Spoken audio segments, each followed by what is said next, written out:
अस्सलामुअलैकुम नाज़रीन, मैं हूं आपकी मेजबान नाइला भट्टी और नजर डालते हैं आज की अहम तरीन खबरों पर। तहरीक इंसाफ के टिकट पर यूनियन कौंसिल 10 जैकब लाइन से इलेक्शन जीतने वाले इमरान कुरैशी उर्फ साबका के इलेक्ट्रिक का बेटर अपना वोट पीपल्स पार्टी को बेचने पर तहरीक इंसाफ ने इमरान कुरैशी की बुनियादी रुकनीत खत्म करके पार्टी से निकाल कर दिया था। अब यूनियन कमेटी 10 लाइन्स एरिया का फंड जो हर महीने 12 लाख रुपए मिलता है, 1 रुपया लाइन्स एरिया के अवाम पर खर्च नहीं कर रहा है।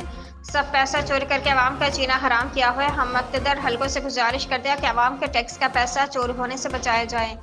लोकल गवर्नमेंट के सेक्रेटरी डायरेक्टर से वजीर बल्दियात और एंटी करप्शन डिपार्टमेंट से गुजारिश करते हैं अवाम के टैक्स के पैसा को स्टोरमैन इमरान कुरैशी और यूनियन कमेटी 10 जैकब लाइन के सेक्रेटरी फ्लाट अहमद जो स्टोरमैन काले इमरान के साथ करप्शन में इसके साथ शरीक जुर्म है और कौमी खजाने को लाखों रुपए का नुकसान पहुंचा रहे हैं। यूनियन कौंसिल 10 जैकब लाइन में ईमानदार सेक्रेटरी और बाकी रुपए अमले का फौरी तौर पर ट्रांसफर किया जाए और ईमानदार अमला यूनियन कमेटी 10 में तैनात किया जाए।